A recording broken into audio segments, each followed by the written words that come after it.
যে আমি অল্প মাছই বানাচ্ছি, কারণ আমাদের একটু তরকারি কম ছিল বলে এটা বানিয়েছি। এই যে এটা এই 1 2 3 4 5 পিস মা ভেজে রেখেছে, ঠিক আছে। আর সাথে আমি দিচ্ছি এই যে দেখুন, এই যে সজনা ডাঁটা, কিন্তু একদম ঝাল ঝাল কালিয়া। তার সাথে দিচ্ছি এই যে বড়ি, এটা কিন্তু আমাদের ঘরে বানানো বড়ি, বুঝছেন। দেখতে রান্না করবো না, অল্প তেল, আমি সর্ষের তেলই রান্না করছি, কারণ মাছের তরকারি তো। আর আমি এখানে এই যে মশলা বেটে রেখেছি আপনারা, আমি এর মধ্যে দিয়েছি কি কি জানেন? আদা বাটা, পেঁয়াজ বাটা, টমেটো বাটা, জিরে বাটা, আর কাশ্মীরি লঙ্কা, নুন, হলুদ, বাস। আর আমি এই 5 ফোড়নটা এর মধ্যে দিয়ে দিচ্ছি, 5 ফোড়নটা দিয়ে দিলাম, ঠিক আছে। আমি এবারে এই মশলাটা যেটা ছিল ওইটা দিয়ে দিচ্ছি এর মধ্যে।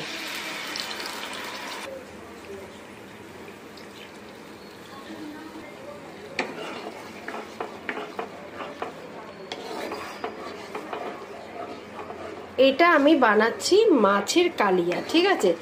এর মধ্যে আগে থেকেই আমার সব কিছু দিয়ে আমি ডাঁটাটা আগে দিচ্ছি, ঠিক আছে, কারণ এর সাথে আমি ডাঁটাটা কষাবো। ডাঁটার পরে বড়ি দেবো, একদম লাস্টে আমি মাছ দেব।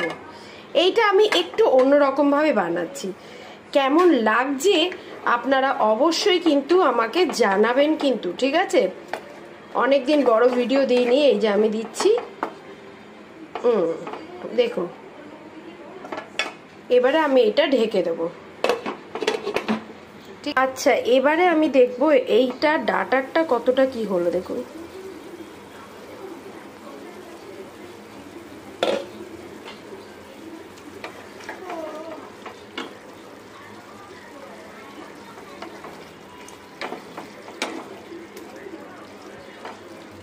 আমি এই যে বড়িগুলো ভেজে রাখা, এটা ঘরে বানানো বড়ি, ঠিক আছে। এই খুব সুন্দর হয়েছে বড়িটা। এই বড়িটা দিয়ে আমি ভালো করে এটা কষবো, সুন্দরভাবে কষবো। এটা কষার পরে আরো একটু আমি ঢেকে রাখবো, আবার আমি এইটা ঢেকে দেবো। এটা কালিয়া হবে, ঝোল ঝোল না, মাখা মাখা। একটু খুলে দেখি যে পরিস্থিতিটা কি আছে, ঠিক আছে। দেখো কি সুন্দর তেল ছেড়ে দিয়েছে, তার মানে বুঝতে পারছো, তেল ছেড়ে দিয়েছে মানে রান্নাটা প্রায় অনেকটাই হয়ে এসছে, তাই না। এটা ভালো করে আমি এখন কষাচ্ছি।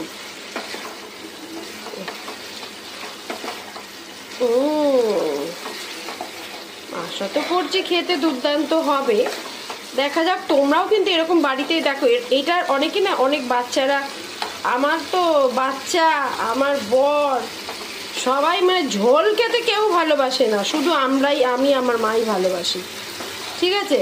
এইবারে যারা যারা এরকম ঝাল খেতে চাও, মানে উপকারও আবার ঝাল, তারা এরকম ভাবে বানিয়ে নেবে, খুব ভালো লাগবে। আমি এবারে জল দিয়ে দিচ্ছি, বেশি না, অল্প, ব্যাস।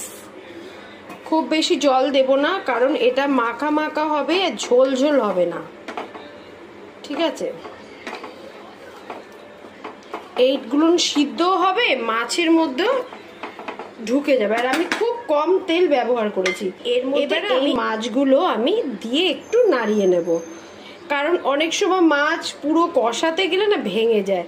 সম্পূর্ণ তো এটা ভাজা না, মানে সম্পূর্ণই ভাজা, খুব ডিপ করে না। ডিপ করে মাছ ভাজলে মাছের তলে তো শুধু মাছ ভাজাই মানে খাওয়া হয়ে যায়, তাই না। এই জন্য এরকম ভাবে আমার মা সব রেডি করে রেখেছিল, ভেজে রেখেছে। আচ্ছা, এই যে দেখুন, এই যে এখন এইটা এমনিভাবে হোক। আমি এবারে এটা ঢেকে দিলাম। এবার লাস্ট বার কি হচ্ছে আমি একেবারে দেখাবো আপনাদের, ঠিক আছে। এই যে আমার প্রায় হয়েই গেছে, দেখি কি অবস্থায় আছে তরকারিটা।